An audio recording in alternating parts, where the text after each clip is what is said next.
तो और जब आप ऐसा करेंगे तो आप समझिए कि फिर आपका जाना तय है, क्योंकि अब आपने सही डायरेक्शन पकड़ ली। तो आपको कहीं ज़्यादा ढूंढने की आवश्यकता नहीं है। भगवान ने एक बहुत अच्छा सिस्टम बना के हमें दिया है प्रकृति के अंदर, कि भगवान ने हर युग में अपने भक्तों को यहाँ भेजा है, हर युग में। और जब भी आप प्रयास करते हैं कि हे भगवान मुझे यहाँ से निकलना है, और आपकी ईमानदारी का प्रयास होता है, झूठा वाला नहीं, ईमानदारी वाला प्रयास होता है कि मैं वाकई में निकलना चाहता हूँ, तो भगवान आपको संग तक पहुँचाते हैं वो हमेशा, जिसकी इच्छा होती है उसे पहुँचाते हैं। अब उसके बाद उस एसोसिएशन में जाकर, उस संघ में जाकर आप संघ को अपने हिसाब से फिट करवाना चाहते हैं या फिर संघ के हिसाब से फिट होना चाहते हैं, ये दो चीज़ होती है। ज़्यादातर मनुष्य क्या होता है कि भगवान तो संघ दे देते हैं, लेकिन टेंडेंसी हमारी ये होती है कि चीज़ों को अपने हिसाब से फिट करवाऊँ, मैं तो इस हिसाब से करूँगा तो इस हिसाब से चीज़ों को चेंज करूँ। लेकिन मूल स्वरूप में एज इट इज़ का जो मतलब है वो ये है कि जैसा बताया गया है उसके अनुसार आप अपने आप को ढालिए, उसके अनुसार ढालिए, तब आप गुरु परंपरा में हैं, नहीं अन्यथा नहीं है, तब गुरु परंपरा में। तो आप देखें कि आप अपने आप को ढालना चाहते हैं कि नहीं चाहते। परेशानियां तब दूर होंगी जब आप अपने आप को ढालना चाहेंगे, और जब चीज़ों को अपने अनुसार ढालेंगे तो परेशानियां बहुत आएंगी, क्योंकि अब आप माया के क्षेत्र में, तब आप माया के क्षेत्र में। तो यहाँ पर एक क्लियर डिसीजन लेना बहुत ज़रूरी है। जिसका डिसीजन बिल्कुल क्लियर है और बिल्कुल क्लियर चलता है, बहुत जल्दी ही वो उस चीज़ को प्राप्त करना शुरू कर देता है जो वास्तविकता में यहाँ से हमें बाहर निकाल देगी। तो जब कहा जाता है कि असत संग छाड़ी, मतलब असत संग को छोड़ देना चाहिए, तो छोड़ देना चाहिए, ये नियम है। लेकिन अगर आप सोचें, देखो नियम तो है, लेकिन मैं ऐसा करता हूँ कि सत वालों का भी संग कर लेता हूँ और असत वालों को भी साथ में रख लेता हूँ। देखो हैं तो मित्र ही, हैं तो अपने ही, तो मैं असत को नहीं छोड़ता बट सत को भी रख लेता हूँ साथ में। तो हम क्या करते हैं, सत्य को लेने का प्रयास करते हैं बट असत को नहीं छोड़ना चाहते। नहीं, अब इसे ऐसे समझ सकते हैं कि आप बाजार गए और बाजार से आप नया जूता लेकर आए, और बाजार से जूता नया लिया, आपने वही नंबर का जूता ले लिया और घर आए, और पुराना जूता उतारना नहीं चाहते, नया पहनना चाहते हैं। सोचिए, कह देखो पुराने भी मैं रखूँगा बट पुराने साथ नया भी पहन लूँगा, तो एक पैर में दोनों जूते तो नहीं आएंगे। हाँ, या फिर आपने एक नाव में पैर रखा है और दूसरे में भी रख दिया है। अब आप सोच रहे देखो इधर से तो नहीं उठाऊंगा, हाँ इधर भी रखूँगा। अब आपको पता है कि दो नावों की सवारी करने का क्या नतीजा होता है वो बताइए। एक इधर इधर को गई और आप गए बीच में।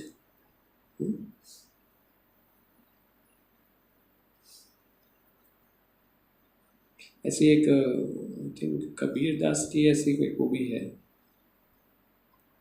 दो पाटन के बीच में साबुत बचाना को, है ना, ऐसे दोहा है।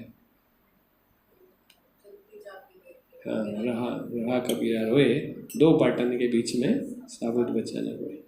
तो उसका कहने का तात्पर्य क्या है कि जो भी व्यक्ति दो चीज़ों के बीच में आएगा हमेशा, तो वो साबुत नहीं बचेगा मतलब क्या है कि कोई व्यक्ति इसे भी नहीं छोड़ेगा और इसे भी नहीं छोड़ेगा, इसे चाहता है और इसको नहीं छोड़ेगा, तो फिर वो बचेगा नहीं। या तो इधर रहेंगे या इधर रहेंगे, और अगर आप सोचें कि दोनों तरफ रहें तो ये दोनों तरफ नहीं हो पाएगा। तो यहाँ पर एक तरफ होना बहुत ज़रूरी है। नहीं, मतलब हम स्वभाव को ऐसा नहीं कर सकते हैं कि मुझे दोनों तरफ का फायदा मिलता रहे। भगवान ने देखो अर्जुन को सारी भगवत गीता सुनाई भगवान ने, लेकिन लास्ट में 18वें अध्याय में कंक्लूजन क्या दिया कि भाई सारी चीज़ें छोड़ दो और मेरी शरण में आ जाओ। मूल स्वरूप तो ये माम एकम शरणम व्रज। देखो भाई, या तो बाकी सब में लिपटे रहो, या फिर तरीका ये है कि एकमात्र मेरी शरण में, बाकी सब चीज़ों को छोड़ दो। क्लियर रूप से कहा तो ये चीज़ जो है ना, ये जीवन में बहुत इम्पॉर्टेंट है, इसको समझें कि दोनों तरफ का नहीं चलेगा। और जब तक आप पिछला पकड़े रहेंगे इधर नहीं जा सकते। नहीं, आपकी सारे बेड़ियां तो बंधी हुई हैं, आपने किसी को खोला नहीं, किसी को छोड़ा नहीं। हाँ, इधर एक और पकड़ लिया तो उससे क्या होने वाला है? हाँ, उससे क्या होने वाला है? ये तो छोड़नी ही है ना, धीरे धीरे करके सारे। अब आप अगर छोड़ने के लिए तैयार नहीं है तो फिर इस जगत से जा भी नहीं सकते। ठीक है, आपने वो पकड़ ली है, लेकिन साथ साथ आपको ये बेड़ियां भी काटनी है। अगर ये बेड़ियां यहाँ बंधी रही तो आप क्या होगा, वो उधर जोर लगाएंगे और इधर जोर लगाएंगे, फिर क्या होगा? आधा आधा, मतलब खत्म, फिनिश। तो दोनों चीज़ें नहीं चलती जगत के अंदर। तो इसलिए कहा गया है कि अपने आप को इस जगत की चीज़ों के लिए, एक्टिविटी के लिए न्यूट्रल कर दीजिए। न्यूट्रल कैसे कर दीजिए? अच्छा हो रहा है तब भी उसी तरह से रहिए, बुरा हो रहा है तब भी उसी तरह, क्योंकि वास्तविकता में ना अच्छा है ना बुरा है। जो देखने में आपको लग रहा है कि बड़ा अच्छा है, लेकिन है नहीं अच्छा, वो बाद में वो बुरा होने वाला है। और जो देखने में बुरा लग रहा है वो बाद में अच्छा होने वाला है। एक बार एक राजे वाली कथा भी सुनाई थी ना, जो होता है अच्छे के लिए होता है ना, वो सबने सुनी हुई है। तो मंत्री के साथ जो हुआ, बाद में उसने कहा देखो अच्छा हुआ, पहले अंगूठा कट गया था, बुरा लगा, लेकिन बाद में जान बच गई तो क्या कहा, जो होता है अच्छे के लिए होता है। नहीं, तो ये देखने में ऐसा लगता है कि गलत हो रहा है, लेकिन जो होता है अच्छे के लिए होता है। अब इस चीज़ को अगर आप समझ जाएं, नहीं तो इसलिए लिखा है कि भगवान कह रहे थे ना मैं द्वेषस्ति ना मैं प्रिय, मतलब मेरे लिए ना कोई, मेरे किसी से द्वेष है ना मेरे लिए कोई प्रिय है। ठीक है ना? क्यों है ऐसा? क्योंकि जब भगवान असुरों के साथ में डील करते हैं तो उन्हें वध कर देते हैं, वो उनके लिए अच्छा है। देखा जाए तो वो उनके लिए अच्छा है, उन्हें दंड देना अच्छा है, तो उनका भी भला कर रहे हैं। और जब भगवान के भक्तों के साथ में वो करते हैं तो फिर उनको प्रेम देना, उनको वो करना, उनके लिए वो अच्छा है। वास्तविकता में दोनों का भला ही चाह रहे हैं, लेकिन देखने में ऐसा लगता है इनका बुरा कर दिया, इनका भला कर दिया, क्योंकि हमें दृष्टि नहीं है देखने की। और इस दृष्टि को प्राप्त करने के लिए ही आपको वैष्णव आश्रित होना बहुत जरूरी है। एज इट इज नियम, एज इट इज। तो वैष्णव परंपरा के हिसाब से अगर हम वैष्णव आश्रित हैं, और वैष्णव आश्रित कब कहा जाता है? वैष्णव आश्रित परंपरा का मतलब ये होता है परंपरा का मतलब आप एक ऐसे समझ सकते हैं जैसे एक पाइप होता है, ऊपर से टैंक से एक पाइप जुड़ा होता है आपके घर के अंदर, है ना? तो first floor, second floor, third floor पे आपने टैंक रखा है, तो थर्ड फ्लोर से पानी आ रहा है, तो थर्ड फ्लोर पर भी आएगा, सेकंड पर भी आएगा, फर्स्ट पर भी आएगा, नीचे भी आएगा। तो परंपरा यही है। वास्तविकता में पानी कहाँ से आ रहा है? टैंक से ही आ रहा है। यानी कि वास्तविकता में वो जो नीचे की टंकी है वो जुड़ी तो वहीं से है ऊपर से, और पानी वही दे रही है जो टैंक में इकट्ठा है। नहीं, पानी तो टैंक में इकट्ठा है ना, वही पानी आ रहा है, चाहे पहले फ्लोर पे लो, दूसरे फ्लोर पे लो, तीसरे फ्लोर पे लो। तो इसमें कोई अंतर नहीं है, क्योंकि टैंक भी पानी दे रहा है, दूसरे लेवल की टंकी भी दे रही है, पहले लेवल की दे रही है, नीचे वाले दे, सब पानी दे रही है। तो इसमें कोई अंतर नहीं है। आप ये नहीं कह सकते कि अरे टैंक का पानी जो तो अलग है, टंकी का पानी अलग है, पहले स्तर पे पानी लिया तो दूसरा अलग आ गया, तीसरे स्तर पे लिया तो पानी अलग हो गया। अलग हुआ क्या पानी?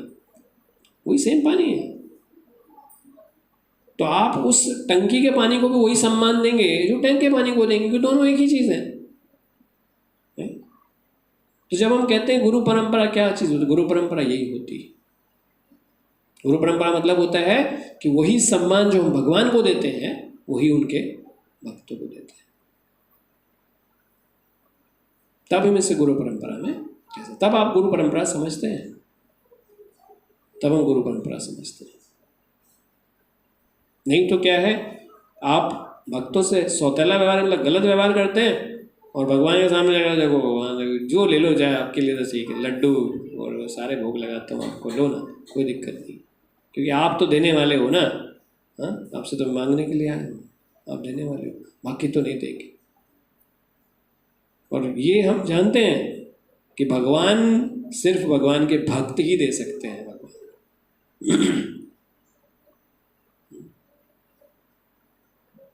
हमने वही वैष्णव ठाकुर दयारा सागर उस वचन में पढ़ा है ना, कृष्ण से तो हमारे कृष्ण देते पार। तो कृष्ण से तो हमारे आपके कृष्ण हैं, आप ही दे सकते हैं। जब कृष्ण उन भक्तों के हैं, वैष्णवों के हैं, वही तो दे सकते हैं। अपने आप से कृष्ण किसी को नहीं मिलते। कृष्ण को चाहिए तो उनके भक्तों से ही मांगना पड़ता है। तो भगवान अपने भक्तों के पास ही रहते हैं। अहम भक्त पराधीनो, हाँ, या फिर वो आता ना कि मद भक्त, कहते ना वाला श्लोक है जो, ना हम वैसामी वैकुंठ योगी नाम हृदय न से यत्र गायन्ति मद भक्ता प्रतिष्ठामि नारद। मैं तो वही रहता हूँ जहाँ मेरे भक्त भजन प्रिय। तो जब भगवान वहाँ रहते हैं, ना वैकुंठ में रहते हैं, ना योगियों के हृदय में रहते हैं, वहीं रहते हैं, तो वही दे सकते हैं? नहीं, वही दे सकते हैं। तो इसलिए कृष्ण को मांगना है तो कहीं भटकते फिरे आप, कृष्ण मिलेंगे भगवान के भक्तों, उनके भक्तों से मिलेंगे, नहीं और कहीं नहीं मिलेंगे। तो अगर आप भक्तों को सर्व कर सकते हैं तो कृष्ण प्राप्त हो सकते हैं, और नहीं कर सकते हैं तो कृष्ण प्राप्त नहीं होंगे। तो कृष्ण ये देखते हैं कि ये मेरे साथ क्या व्यवहार कर रहा है वो बर्दाश्त कर लेते हैं, मेरे भक्तों के साथ क्या व्यवहार कर रहा है वो ये बर्दाश्त नहीं करते कि इसने मेरे भक्त का अपमान किया, वो ये बर्दाश्त नहीं कर सकते। मेरे भक्त को वही सम्मान दिया जो मुझे देता है, ये बहुत अच्छा व्यक्ति है, ये चीज़ होती है। तो जीवन में बड़ा दुर्लभ है किसी व्यक्ति भगवान के भक्त को अपने जीवन में लेकर आना, बड़े सौभाग्य की बात है। तो हमें बहुत ज़्यादा बुद्धि जो है ना, इस बुद्धि का इस्तेमाल ये धन को बचाने के लिए नहीं, इन सम्मान को बचाने के लिए और चीज़ों को बचाने के लिए इसमें बहुत ज़्यादा यूज़ नहीं करना चाहिए, ठीक है ना।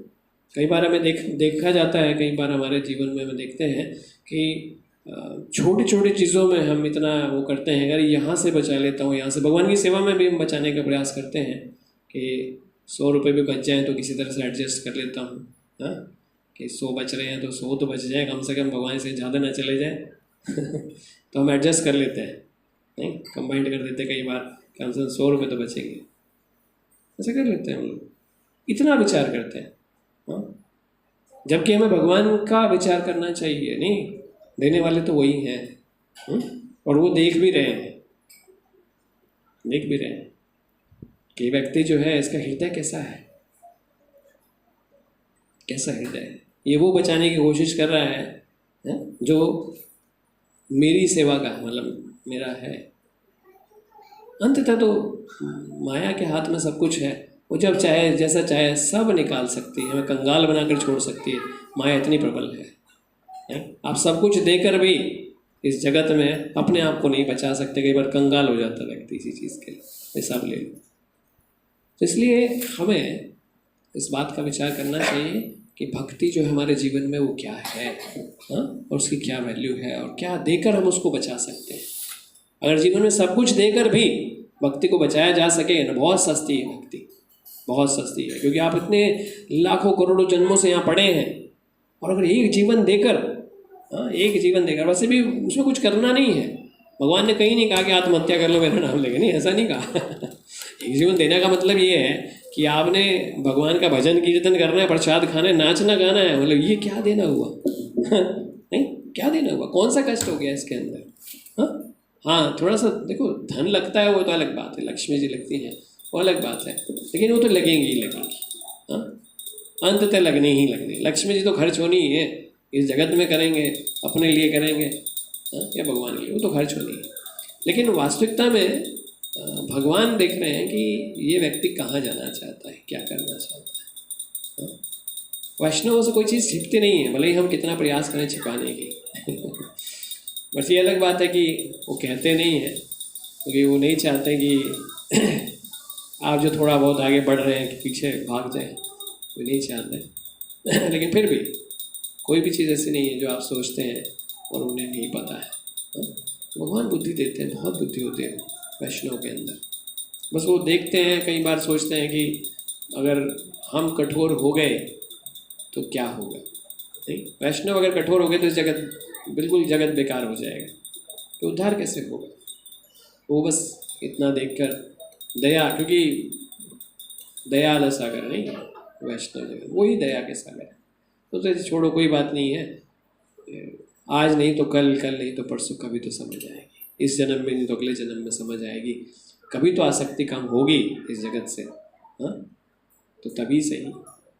तो इसलिए ऐसा करते हैं। तो आज इतना ही, नहीं लेते हैं।